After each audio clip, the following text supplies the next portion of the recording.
பெண்கள் முக்கியமாக பொறுப்பான ஆண்களும் வந்திருக்கிறீர்கள். நம்ம எல்லாருமே கம்ஃபர்ட் ஜோன்ல உட்கார்ந்துருக்கோம் சார். இளைஞனா இருக்கிறீங்க, கம்ஃபர்ட் ஜோன்ல உட்கார்ந்துருக்கோம். ஒரு குருநாதர் ஒரு வீட்டுக்கு போயிருக்கார். அந்த வீட்டில் ஒரு 2 ஏழைகள், 3 குழந்தைகள். அதை பார்க்கிறார். என் வாழ்க்கை, என் சிந்தனையில் அப்படியே விதைச்ச ஒரு விஷயம். நான் மாறி போனேன். முடிந்தால் இந்த சொல்லை கேட்டு நீங்களோ, உங்களுடைய மகனோ, உங்கள் மகளோ, உங்கள் வீட்டு துணையோ ஏதேனும் ஒரு சிறிய அளவில் கூட உங்களுடைய மாற்றத்தை இன்றிலிருந்து தொடங்கினால் மிகப்பெரிய வெற்றி. வீட்டுக்கு போயிருக்கிறார் குருநாதர். ஏழ்மை ஏழ்மை ஏழ்மை, அவ்வளவு ஏழ்மை. குருநாதர் கேட்டாரா, சாப்பாட்டுக்கு போயிருக்கிறாங்க, தேசாந்திரம் போனவங்க வழியில பார்த்திருக்காங்க வீட்டை, என்ன பண்றீங்கன்னு கேட்டாங்களாம்.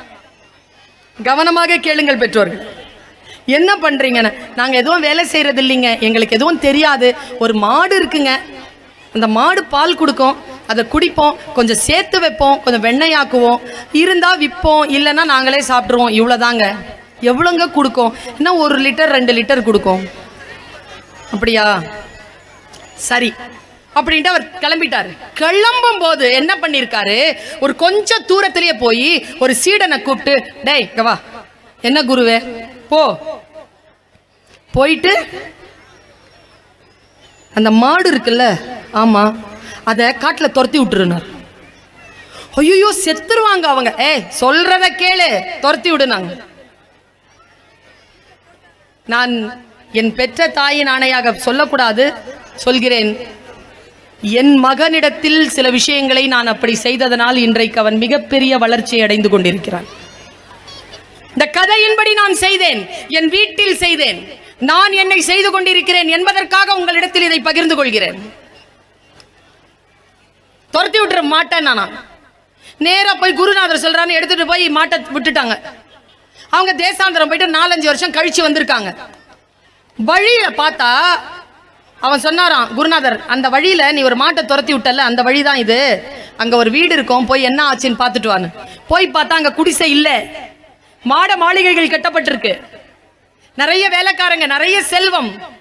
பயந்து ஓடி வந்துட்டாராம். சார், அது வேற வீடா இருக்கு சார், உள்ள பாரு யார் இருக்கான்னு. உள்ள போய் பார்த்தா அதே பெற்றோர்கள், அதே குழந்தைகள், கொஞ்சம் வளர்ந்த நிலையில் இருக்காங்க. என்ன ஆச்சுன்னு கேட்ட உடனே அந்த தந்தை சொன்னதுதான் இன்றைக்கு உங்களுக்கான செய்தி தோழமைகளை. அந்த தந்தை சொன்னார், என்னிடத்தில் ஒரு மாடு இருந்தது, அந்த மாட்டை மட்டுமே நம்பிக்கொண்டு நாங்கள் பால் கறந்து குடித்துக் கொண்டிருந்தோம். ஒரு குருநாதர் வந்தார், அவர் போனதற்கு பிறகு மாடு காணாமல் போய்விட்டது, சாக முடியாது இல்லையா, அதனால் 5 பேரும் அவரவர்கள் திறமையில் உழைக்க தொடங்கினோம்.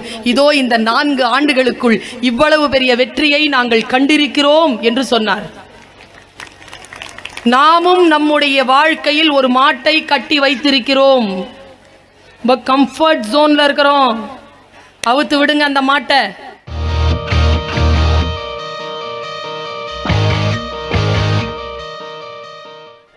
மை லைஃப் இஸ் மை ஸ்ட்ரகிள்னு ஒரு புக் எழுதியிருக்காருங்க ஒரு ஆளு. அவர் பேர் கிளின்டன். முடிஞ்சா அந்த புத்தகத்தை படிச்சு பாரு. ஒரு ஆழமான செய்தி தான், கவனிக்கிறீர்கள் என்பதற்காக சொல்றேன். செருப்பை கழற்ற மாதிரி உங்கள் சிக்கல்களை வீட்டில் நுழைகின்ற பொழுது வெளியில கழட்டி வச்சுட்டு தான் வீட்டுக்குள்ள வரணும். கணவன்மார்களும் சேர்ந்து வந்திருப்பதனால் சொல்லுகிறேன்.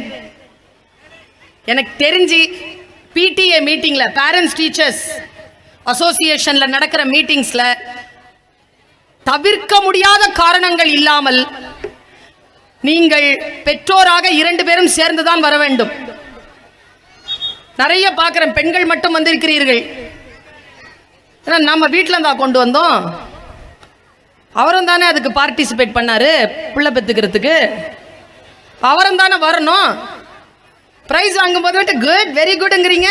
வந்து கேளுங்க, அவன் பண்ற அநியாயத்தை, அவன் பண்ற அநியாயத்தை தெரிஞ்சுக்கோங்க. பெற்றோர்கள் 2 பேரும் வாருங்கள். சில இடங்களில் அப்பா மட்டும் வருவார், அம்மா வரமாட்டாங்க. அம்மாவும் அப்பாவும் சேர்ந்துதான் குழந்தைகளுடைய வளர்ச்சியை நாம் கண்காணிக்க வேண்டும். இன்றைக்கு அதனுடைய அவசியம் மிக மிக மிக நெருக்கமாக இருக்கு. பெற்றோர்கள் சேர்ந்து வந்து பார்க்கக்கூடிய குழந்தைகள். My life is my struggle எழுதியிருக்காருங்க கிளின்டன். நான் சொன்னேன்ல, செருப்பு கழட்டுற மாதிரி பிரச்சனைகளை வெளியில கழட்டிடணும். ஆண்கள் பெண்களாக தனித்தனியாக இருக்கின்ற பொழுது அவர்களுடைய பிஹேவியர் வேறு. அம்மா அப்பாவாக வந்த பிறகு குடும்பத்தை தூக்கி நிறுத்தக்கூடிய அந்த ஒரு பாண்டேஜ் குடும்பத்தில் இருக்கணும். இந்த ஸ்கூல்ல 100% அட்டெண்டன்ஸ்க்கு பிரைஸ் கொடுப்பீங்களா மேடம்? அதெல்லாம் நம்ம பிள்ளை வாங்க வேண்டிய அவசியம் கிடையாது. 100 நாள் வந்து என்ன பண்ண போறீங்க? 98 நாள் வாங்க போதும். அந்த 2 நாள் ஒரு காது குத்து, ஒரு சாவு, ஒரு கல்யாணம், ஒரு தேர் திருவிழா, ஒரு கந்தூரி கூட்டிட்டு போங்க. அதுவும் எஜுகேஷன் தான். அப்படி கூட்டிட்டு போய் அந்த குழந்தைகளுக்கு காட்டுங்கள், இதுதான் உறவு, இதுதான் வாழ்க்கை, இதுதான் சமூகம், இதுதான் தெய்வ நம்பிக்கைன்னு காட்டுங்கிற. நான் எல்லாம் மேல இருக்கிறவன் பார்த்து பண்ற மாதிரி எல்லாம் ஸ்கூலா பார்த்துக்கும். இப்ப வீட்டில் நாம என்ன பண்றது?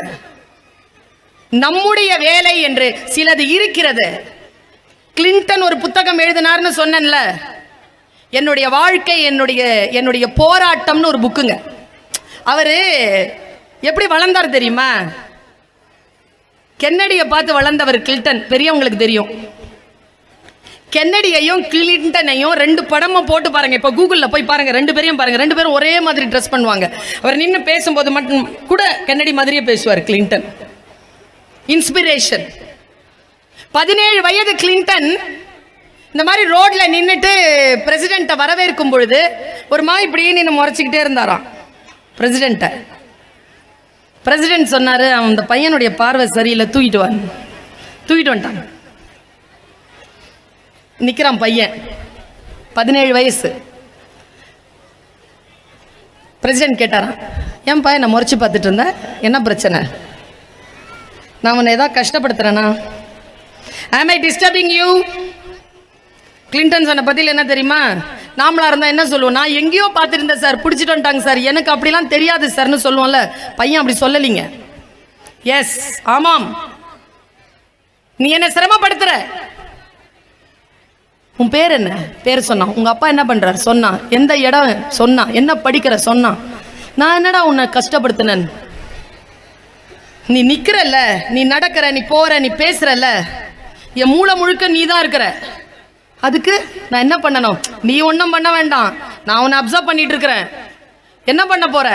இன்னும் 10-20 வருஷத்துக்குள்ள நீ எங்க நிக்கிறியோ அங்க நான் வந்து நிப்பேன். அதுக்காகத்தான் உன்னை கூர்ந்து கவனித்துக் கொண்டிருக்கிறேன் என்றான் கிளின்டன். நாம நம்ம குழந்தை யார கூர்ந்து கவனிச்சிட்டு இருக்குது? இந்த கொள்ளிக்கட்டைய இல்ல என்ன இது? நமக்கு நாமே வச்சுக்கிற தீ. குழந்தைகள் தான் பாக்குது. நான் இந்த 35-40-45 என்ன பண்ணுது? அதுவும் தான் பாக்குது. நான் எப்பவுமே சொல்லுவேன், போன் வந்துச்சுன்னா வீட்டுக்குள்ள ஓடி வருவாங்க. போன் வந்துருச்சுன்னு 5 பேரும் சேர்ந்து நின்று கேட்போம். இன்னைக்கு போன் வந்தா எடுத்து வெளியில தலைதெறிக்க ஓடுறான். வீட்டில் இருந்து உறவுகள் இருந்து பிரிக்கிறது. இந்த போனை மட்டும் யார்கிட்ட இருந்தாலும் வாங்கிருங்க பாப்போம், உயிர் போற மாதிரி துடிக்கிறாங்க. 2 நிமிஷம் கொடுக்க முடியலைங்க. ஒருத்தன் கையெல்லாம் நடுங்கி போகுதுங்க அவனுக்கு, அவ்வளோ கள்ளத்தனம். இந்த காலத்து பசங்கள்லாம் இருக்காங்களா, வளர்ந்த ஆளானதுக்கு அப்புறம் ஜாதகத்தெல்லாம் நீங்க மாத்திக்காதீங்க. அவன் போனை 3 நாள் அந்த பொண்ணுகிட்ட கொடுங்க, அந்த பொண்ணுடைய போனை 3 நாள் இவங்கிட்ட கொடுங்க. நியாயமா இருந்துச்சுன்னா கல்யாணம் நடக்குமா? ஒரு பொண்ணு சொல்லுது, எங்க காலேஜ்ல போன் யூஸ் பண்ணிட்டு இருந்துச்சு, பிடிங்கி வச்சுக்கிட்டோம். 17,000 ரூபாய் போன் கொடுக்க மாட்டோம். போன் தேவைன்னு நீ உங்க அப்பா அம்மாட்ட தான் கொடுப்போம், நீ போனை கொண்டு வரக்கூடாது. போன் வேணும்னு நீ கேட்ட, நான் போன் யூஸ் பண்ணணும்னு கேட்டேன்னா டிசி வாங்கிக்கோ. 17 வயசு குழந்தை. எனக்கெல்லாம் எங்க அம்மா பெற்ற தாயானே சொல்றேங்க, எனக்கு கொடுத்த தண்டனையே என்ன தெரியுமா? ஸ்கூலுக்கு போக விட மாட்டேங்கிறது தான். நீ இப்படி அராஜகம் பண்ண, பிடிவாதம் பண்ண, நாளையிலிருந்து ஸ்கூல் கிடையாது, கல்யாணம் பண்ணி வச்சிருவேன். இப்படிதாங்க பயமுறுத்துவாங்க. இன்னைக்கு அந்த பொண்ணு சொல்றா, டிசி வேணுமா போன் வேணுமா? நான் போன் வேணும், டிசியும் கொடுத்துருங்கிறா. அவ்வளோ சாதாரணமாங்க படிப்பு. எப்படி இந்த பக்கத்தில் அம்மா அப்பா இருக்கிறாங்க. நான் ஒன்று சொல்லுகிறேன், குழந்தைகளை மிக நேர்த்தியாக கண்காணியுங்கள், நல்ல வார்த்தைகளை அவர்களுக்கு முன்னால் பேசுங்கள். அந்த குழந்தை இன்றைக்கு இந்த சகோதரி ஒரு வார்த்தையை சொல்றேன், இந்த வார்த்தையை நீங்க வீட்டில் கட்டுச்சோறு மாதிரி இப்போதுலேருந்து எடுத்துட்டு போங்க. உங்கள் அறிவுரையை கேட்டு உங்கள் குழந்தை வளர்வதில்லை. எழுதி வச்சுக்கோங்க. உங்களை பார்த்துதான் உங்கள் குழந்தை வளர்கிறது. உங்களை பார்க்குது. நீங்க எப்படி அப்பாட்ட பேசுறீங்க, நீங்க எந்த டைம்ல டிக்டாக் பாக்குறீங்க, நீங்க என்ன சீரியல் பாக்குறீங்கிறது பார்த்துட்டு தான் குழந்தை வளருது. ஒரு விஷயத்தை ஒரு குழந்தைக்கு இல்லை என்று சொல்வதற்கு முன்னால் நீங்கள் முன்மாதிரியாக இருங்கள். நீங்கள் முன்மாதிரியாக இல்லாமல் உங்கள் குழந்தையை நீங்கள் வளர்த்தெடுக்க முடியாது. நம்முடைய பொறுப்பு என்பது மிகப்பெரிய பொறுப்பா இருக்கு. புறம் பேசாதீர்கள் பெற்றோர்களே. குழந்தைகளுக்கு முன்னால் உங்கள் உறவுகளில், குடும்ப உறவுகளில் இருக்கக்கூடிய மனிதர்கள் மீது வெறுப்பை உமிழ்ந்து பேசாதீர்கள். உங்களுக்கும் உங்கள் மாமியாருக்கும் தான் பிரச்சனையே தவிர உங்கள் குழந்தைக்கும் அவள் பாட்டிக்கும் எந்த பிரச்சனையும் கிடையாது. நீங்கள் அதை அந்த குழந்தையினுடைய மனதில் போடாமல் இருங்கள். உறவுகளை கண்ணியப்படுத்துங்கள். உங்களுக்கான விஷயங்களை நீங்கள் தனித்த முறையில் கையாளுங்கள். ரொம்ப நுட்பமான ஒரு விஷயத்தை சொல்றேன். சட்டுன்னு கோவம் வர பெற்றோர்கள் இருக்கிறீங்கல்ல, கோவம் வருது தானே? என்ன வார்த்தை பேசுறீங்க கோவம் வந்தா? ரொம்ப கவனம். கோபமாக பேசுகின்ற வார்த்தையின் மீது கவனம் வையுங்கள். நான் இலக்கியம் படிச்சவ. உங்கள் குழந்தைகளை சபிக்காதீர்கள். குழந்தைகள் சபிப்பதற்காக இல்லை. உங்கள் தாயோ தந்தையோ உங்களை கடும் சொல் சொல்லி இருந்த அந்த வேளையை நம்மால் மறந்து விடவே முடியாது என்பதனை நினைவில் வைத்துக் கொண்டு குழந்தைகளிடத்தில் கண்ணியமான சொற்களை பயன்படுத்துங்கள். வாலிங்க கம்பராமாயணத்துல கீழே விழுந்து கிடக்கிறான். நான் சொன்னதே இல்லைங்க என் குழந்தைக்கு கெட்ட வார்த்தை. அதை நான் திட்டினதே கிடையாது. சொற்களால் சொல்லி திருத்துவேன். அம்மா கோவமா இருக்கேன், அம்மா கோவமா இருந்தா கண்ணில் தண்ணி வந்துடும், இப்போ உன் முன்னால் நின்னா எனக்கு பேச்சு வராது, நீ என் முன்னால் இருந்து நகர்ந்துக்கோ, நான் தண்ணிஞ்சிட்டு அப்புறமா உன்கிட்ட பேசுறேன். அப்பவே தெரிஞ்சிடும் அவன் ஏதோ தப்பு பண்ணி இருக்கிறான்ட்டு. அவன் நிற்பான். வாங்க போங்கன்னு தாங்க கூப்பிடுவேன். வான்னு சொன்னாலே திட்டு தானே.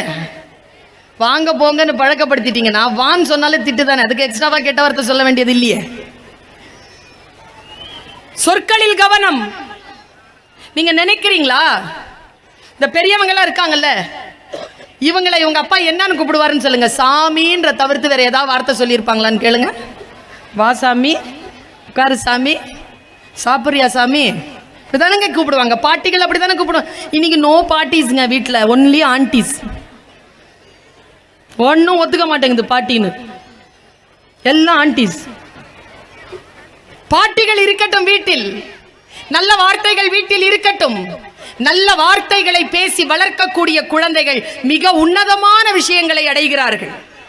நீங்கள் ஜெயிக்கிற குழந்தைகளுடைய வீட்டில் இருக்கக்கூடிய பெற்றோர்கள் அந்த குழந்தையை கொண்டாடுகின்றவர்களாக இருப்பார்கள்.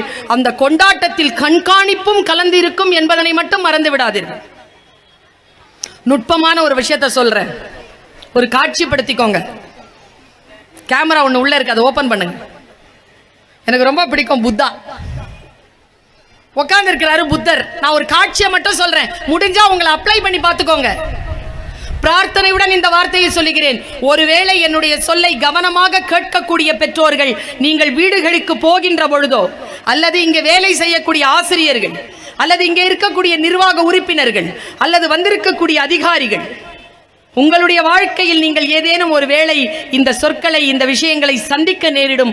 அப்படி சந்திக்கின்ற பொழுது நீங்கள் எப்படி நடந்து கொள்ளால் வெற்றி பெறலாம் என்பதற்கான ஒரு டிப்ஸ்.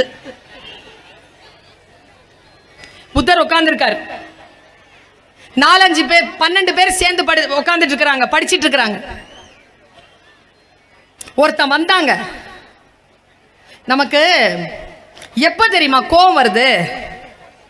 நமக்குன்னு ஒரு கோபம் வர்றது இல்லைங்க, முன்னால இருக்கிறவனுடைய தப்பு தாங்க நம்மளை கோபப்படுத்துது இல்லையா?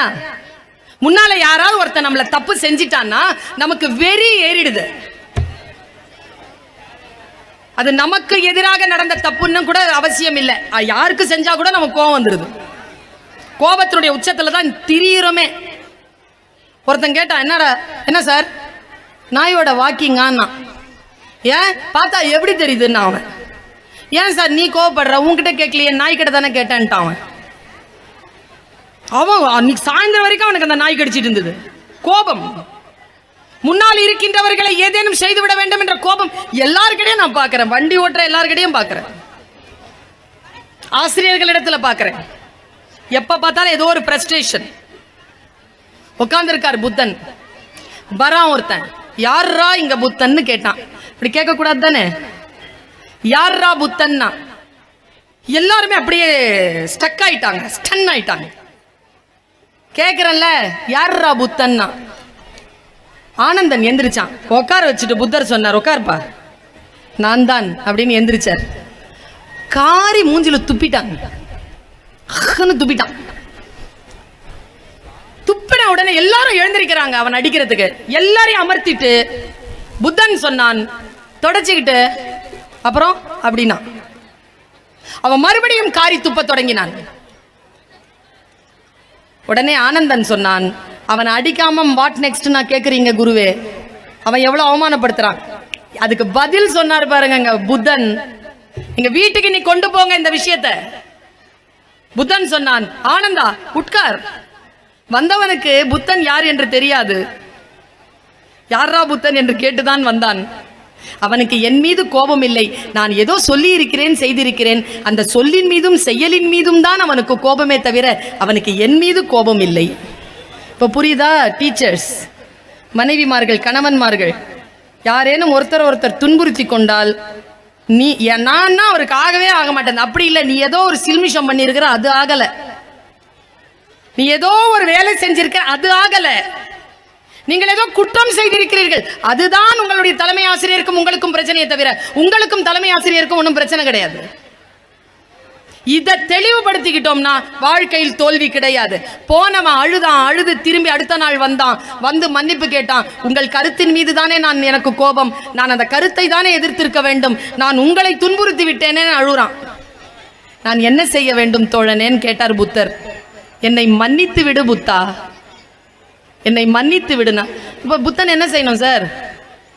புத்தன் என்ன செய்யணும்? மன்னிக்கணும் தானே.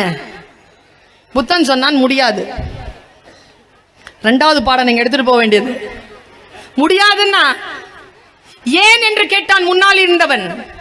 புத்தன் சொன்னான், நீ துப்பியது நேற்று, அந்த எச்சிலை இதுவரைக்கும் நான் வைத்துக் கொண்டிருக்க நான் என்ன முட்டாளா? இன்று நான் புதிதாக பிறந்திருக்கிறேன். நான் ஓடிக்கொண்டிருக்கும் கங்கை யாரு? நீ துப்பிய எச்சில் கடலோடு கலந்து விட்டது. இதோ நான் புதிதாக ஓடிக்கொண்டிருக்கிறேன், இதுவும் கடந்து போகும் என்று சொன்னான். வருத்தங்களையும் ஆபாசங்களையும் வைத்துக் கொண்டு நாம் நாட்களை கழிக்காமல் அந்த வினாடியில் அதற்கான விஷயங்களை துறந்து அடுத்த விஷயத்திற்கு போய் ஃப்ரெஷ் ஆகிறது இருக்குல்ல, இப்படிப்பட்ட பெற்றோரை பார்த்து குழந்தை ஆளுமையுடன் வளர்கிறது. ஜென்மத்துக்கு பழிய தலையில சுமந்துகிட்டு 12 வருஷமா நான் என் அண்ணனோட பேசுறதில்ல, என்ன சாதிச்ச நீ? மறுபடியும் வருமா அண்ணன்? கிடைப்பானா மறுபடியும்? கணவனோ மனைவியோ இறந்து போனால் மறு திருமணம் கூட செய்து கொள்ளலாமே தவிர நீங்கள் உங்கள் பெற்றோரிடமிருந்து மற்றொரு குழந்தையை பெற்றுவிட முடியுமா? அண்ணனையோ அக்காவையோ தம்பியையோ தங்கையையோ பெற்றுக்கொள்ள முடியுமா? தாய் தந்தையரை மறுபடியும் பெற்றுவிட முடியுமா? சிறிய சிறிய கோபங்களுக்காக பெரிய பெரிய இழப்புகளில் நாம் இருக்கின்ற பொழுது நம்முடைய குழந்தை எப்படி வளரும் என்பதனை நீங்கள் நினைவில் வைத்துக் கொள்ளுங்கள். ரொம்ப ஆழமாக ஒரு விஷயத்தை நான் பேசிக்கொண்டே சென்று கொண்டிருக்கிறேன். உங்களுடைய கருத்திலே நீங்கள் சில மாற்றங்களை ஏற்படுத்தினால் ஒழிய நம்முடைய குழந்தையின் முன்னால் நாம் முன்மாதிரியாக இருக்க மாட்டோம். நான் ஒவ்வொரு கூட்டத்திலையும் சொல்லுவேன், போராடுங்க போராடுங்க, போராடாம வாழ்க்கை இல்லை, போராடுங்கன்னு. ஒரு ஜென் விஷயம் வந்து சேர்ந்ததுல இருந்து நான் நிதானமாயிட்டேங்க, ரொம்ப நிதானமாயிட்டேன்.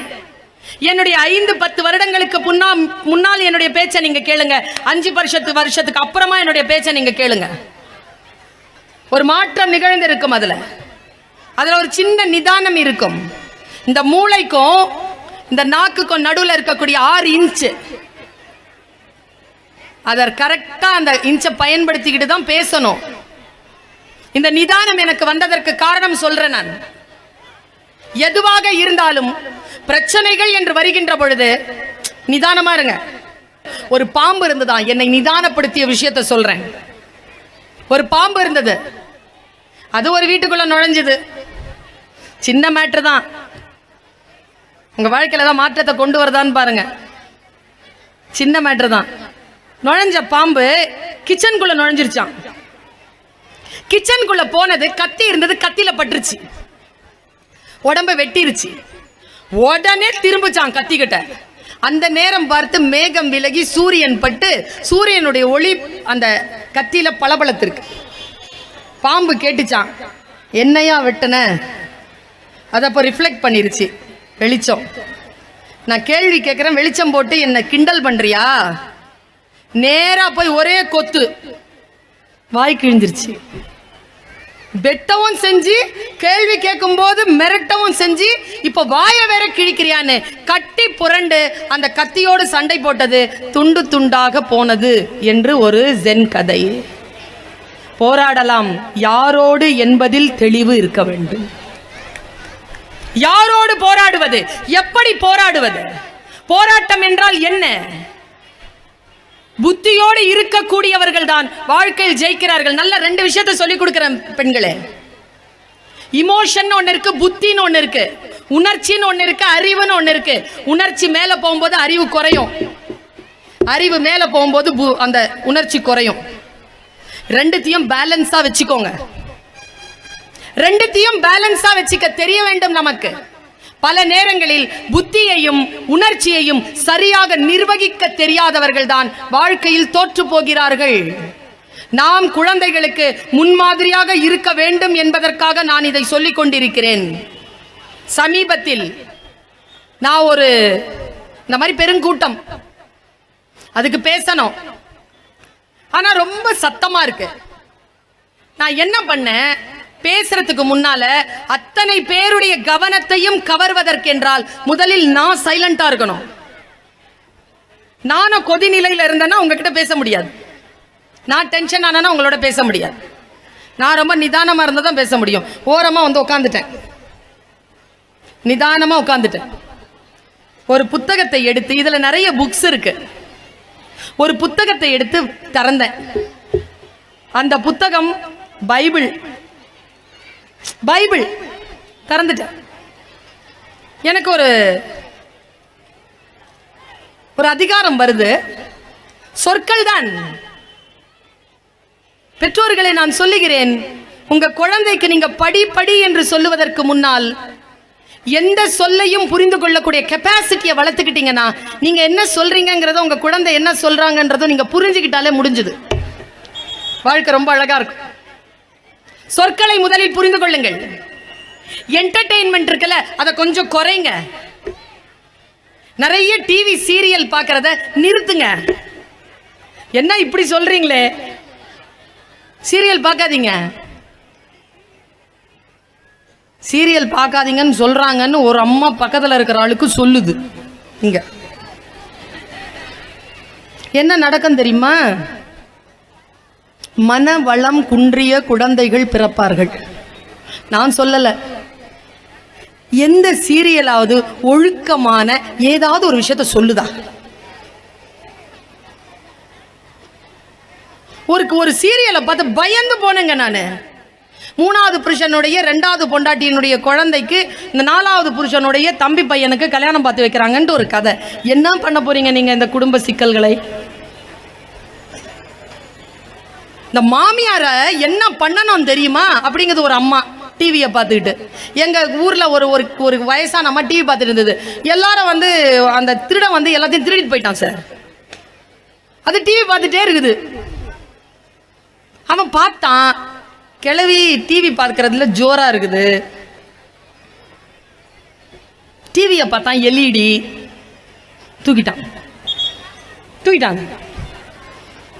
இந்த அம்மா சொல்லுது, டிவியை திருடுற மாதிரிலாம் டிவியில வருது பாரு. அவ்வளவு இன்வால்மெண்ட். நான் ஒன்று சொல்லட்டுமா? பெரியவர்கள் இருக்கிறீர்கள் இல்ல, உங்களுடைய தம்பி பையனோ அல்லது உங்களுடைய மகனுடைய பேரனோ இந்த பள்ளிக்கூடத்தில் படித்தால் உங்களை விட ஒரு 30-35 வயது 20-25 வயது குறைந்த அந்த குழந்தை இருந்தா அந்த குழந்தையை உட்கார வச்சுட்டு கதை சொல்லுங்க. எங்க சொல்றீங்க கதை? கதைகள் இல்ல. நான் மார்க் படிக்கிறேன். மார்க் அதிகாரம் 4 3வது வசனம். இன்னைக்கும் மூளையில அப்படி டார்ச் லைட் அடிச்ச மாதிரி பளிச்சுன்னு இருக்குது. அது ஒரு இறை வேதம். அந்த இறை வேதத்தில் இறைவன் நம்மிடத்தில் பேசுகிறான். என்ன சொல்றார் தெரியுமா? ஓப்பனிங்க என்ன கலங்கடிச்ச ஓப்பனிங்க. கேளுங்கள். என்ன சொல்லையாது? கேளுங்கள். பாத்துக்க அப்படிம்பாங்க தெரியுமா? பொண்ணை கல்யாணம் பண்ணி கொடுத்துட்டு மாப்பிள்ளை கிட்ட ஒரு வார்த்தை சொல்லுவாங்க, என் பொண்ணை பாத்துக்க. இந்த பாத்துக்கங்கிற சொல்லல 1000 விஷயம் இருக்கு. நான் ஒரு விஷயத்த சொல்றேன், கேட்டுக்க. இந்த கேட்டுக்கங்கிற விஷயத்துல 1000 விஷயம் இருக்கு. இந்த கண்ணுக்கும் காதுக்கும் இருக்கிற வித்தியாசம் என்ன தெரியுமா பெண்களே?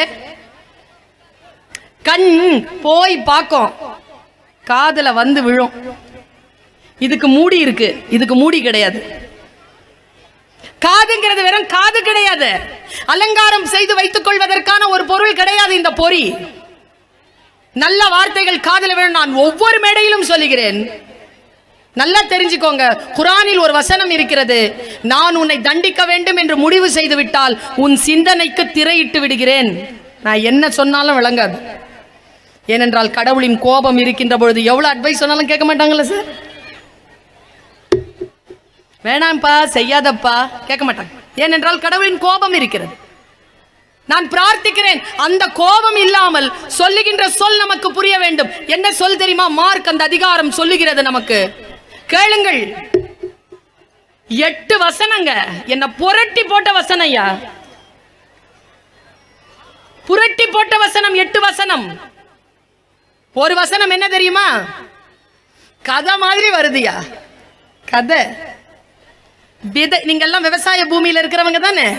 இது சோழ நாடு தானே? பாண்டிய நாடா? சிவகங்கை பாண்டிய நாடு. திருச்சியில வந்து இறங்குறதுனால அங்கேயே சிக்கிட்டேன். விதைக்க தெரிந்த ஒருவன் விதைகளை எடுத்துக்கொண்டு புறப்பட்டான். எனக்கு ஒரு பேராசை உண்டு, என் பேச்சை கேட்கக்கூடிய எல்லோருக்கும் இது புரிந்துவிட வேண்டும் என்ற ஆசை எனக்கு இல்லை. ஒருத்தர் தான். எங்க கொஞ்சம் நிமிர்ந்து உட்காருங்க.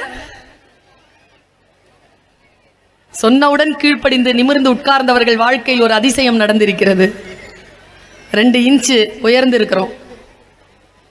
சொல்ற பேச்சு கேட்டு உடனே ஆக்ட் பண்ணா 2 இன்ச்சு உயரலானா, ஆழமான சிந்தனைகளை கேட்டுக்கொண்டால் எவ்வளவு உயரலாம்? கேளுங்கள். விதைக்க தெரிந்த ஒருவன் விதைகளை எடுத்துக்கொண்டு விதைக்க புறப்பட்டான். போகின்ற பொழுது சில விதைகள் வழியில் சிந்தின, பறவைகள் பட்சித்தன. சில விதைகள் பாறையில் விழுந்தன, மண் ஆழம் இல்லாத காரணத்தால் முளைத்தன, வெயில் பட்டு. அடுத்து சில விதைகள் முட்களில் விழுந்தன, அவை முட்கள் வளர்ந்த பொழுது நெருக்கடித்து சிதைந்து போயின. சில விதைகள் நல்ல நிலங்களில் விழுந்தன, 30ஆகவும் 60ஆகவும் 100ஆகவும் போகம் அளித்தன. காது உள்ளவர்கள் கேட்டுக்கொள்ளுங்கள். இவ்வளவுதான் வசனம். நம்ம வாழ்க்கையில கையில எடுத்துட்டு போறதுதான் நம்முடைய சிந்தனைகள், நம்முடைய எண்ணங்கள், நம்ம செயல்கள். தெருவுல சிந்திர கூடாதுங்க, பறவைகள் பட்சித்திர கூடாது, ஆழமில்லாத பாறைகளில் நீங்கள் அந்த எண்ணங்களை போட்டு விடலாகாது, அதை நீங்கள் முள்செடியில் விதைத்து விடலாகாது, அதை நல்ல நிலங்களில் விதைக்க வேண்டும் என்று பைபிள் நமக்கு கதை சொல்கிறது. நல்ல வார்த்தைகளை உள்வாங்கிக் கொண்டு இருக்கின்றவர்கள் வாழ்க்கையில் சில எல்லைகளை தொடுகிறோம். நல்ல வார்த்தைகள் நமக்கு புரியவில்லை, என்டர்டெயின்மெண்டான விஷயங்கள் தான் தேவை என்ற பொழுது நம்முடைய அடுத்த சமுதாயம் மிகப்பெரிய கேள்விக்குறிக்குள் வந்து சேரும். நிறைய விஷயங்களை சொல்றேன், இவ்வளோ நேரமா நிறைய விஷயம் சொல்லிட்டு இருக்கிறேன்.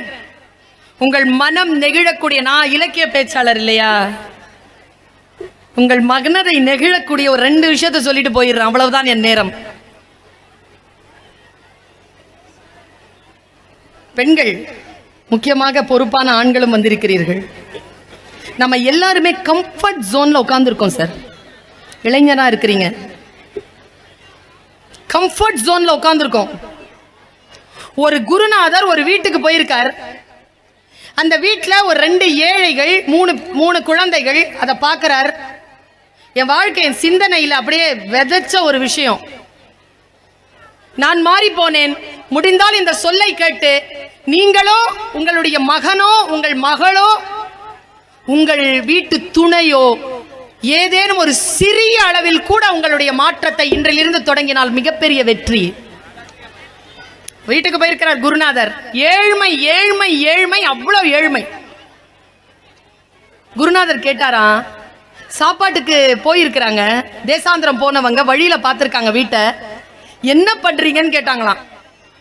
கவனமாக கேளுங்கள் பெற்றோர்கள், என்ன பண்றீங்கன்னு. நாங்க எதுவும் வேலை செய்யறது இல்லைங்க, எங்களுக்கு எதுவும் தெரியாது. ஒரு மாடு இருக்குங்க, அந்த மாடு பால் கொடுக்கும், அதை குடிப்போம், கொஞ்சம் சேர்த்து வைப்போம், கொஞ்சம் வெண்ணெயாக்குவோம், இருந்தா விற்போம், இல்லைன்னா நாங்களே சாப்பிட்ருவோம், இவ்வளோதாங்க. எவ்வளோங்க கொடுக்கும்? இன்னும் 1 லிட்டர் 2 லிட்டர் கொடுக்கும். அப்படியா, சரி அப்படின்ட்டு அவர் கிளம்பிட்டாரு. கிளம்பும் போது என்ன பண்ணிருக்காரு, ஒரு கொஞ்சம் தூரத்திலேயே போய் ஒரு சீடனை கூப்பிட்டு, டேய் வா, என்ன குருவே, போ, போயிட்டு அந்த மாடு இருக்குல்ல, ஆமா, அதை காட்டில் துரத்தி விட்டுருனார். ஐயோ செத்துருவாங்க அவங்க. சொல்றத கேளு, துரத்தி விடுனாங்க. நான் என் பெற்ற தாயின் ஆணையாக சொல்லக்கூடாது, சொல்கிறேன். என் மகனிடத்தில் சில விஷயங்களை நான் அப்படி செய்ததனால் இன்றைக்கு அவன் மிகப்பெரிய வளர்ச்சியை அடைந்து கொண்டிருக்கிறான். இந்த கதையின்படி நான் செய்தேன், என் வீட்டில் செய்தேன், நான் என்னை செய்து கொண்டிருக்கிறேன் என்பதற்காக உங்களிடத்தில் இதை பகிர்ந்து கொள்கிறேன். துரத்தி விட்டுற மாட்டேன் நானா. நேரா போய் குருநாதர் சொல்றான்னு எடுத்துட்டு போய் மாட்டை விட்டுட்டாங்க. அவங்க தேசாந்திரம் போயிட்டு 4-5 வருஷம் கழிச்சு வந்திருக்காங்க.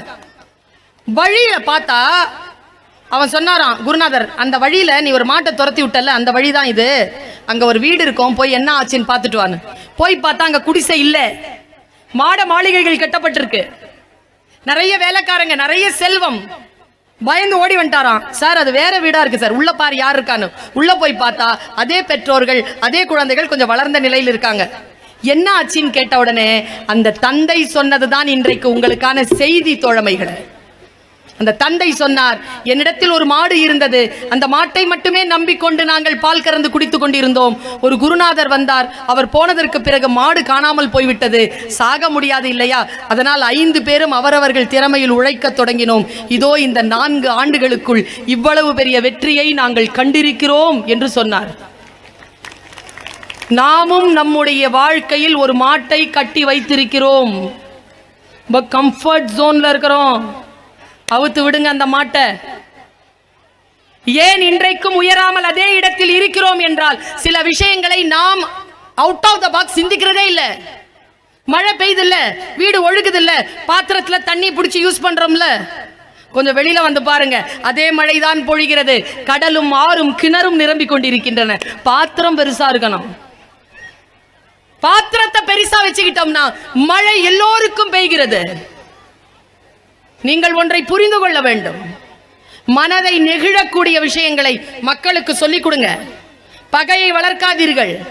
யார் மீதும் பகை கொள்வதனால் நம்முடைய வாழ்க்கை பகைமைக்கும் போராட்டத்திற்கும் ஆனது இல்லைங்க. ரொம்ப சின்ன வாழ்க்கையா. 22,723 நாள் வாழ்ந்தா 65 வயசு ஆயிடுச்சியா. Only 22,000 days. 22,000 நாள் தான் 60 ஆண்டுகள்.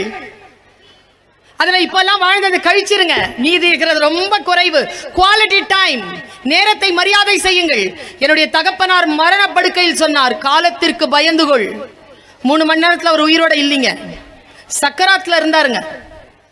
அந்த சக்கராத்துல இங்க இருக்கிற உயிர் ஒட்டிக்கிட்டு கண்கள் நிலைத்து இல்லை. என் கரத்தை பிடித்து கொண்டு அவர் சொன்ன வார்த்தை, காலத்திற்கு பயந்து கொள். காலத்தின் இயல்பு எப்பொழுது மாறும் என்று தெரியாது. காலமே இரவு, காலமே பகல். காலத்தின் இயல்பிற்கு பயந்து கொள்ளுங்கள், மனசை நெகிழ்வாக்கி கொள்ளுங்கள். மனதை ரொம்ப அழகா வச்சுக்கோங்க. நான் என்னுடைய கதை சொல்லி, என்னுடைய ஒரு கதையை சொல்லுகிறேன். 2 இடங்களில் அதை நான் சொல்லி இருக்கிறேன். ஒரு புக் ஃபேர்ல சொல்லி இருக்கிறேன், 2 புக் ஃபேர்ல சொல்லி இருக்கிறேன். இவ்வளவு பெரிய கூட்டம் என்பதனால் சொல்லுகிறேன். பாட்டிகள் வந்திருக்கிறீர்கள், அத்தைமார்கள் வந்திருக்கிறீர்கள், குழந்தைகளுக்கு கதை சொல்லுங்கள்.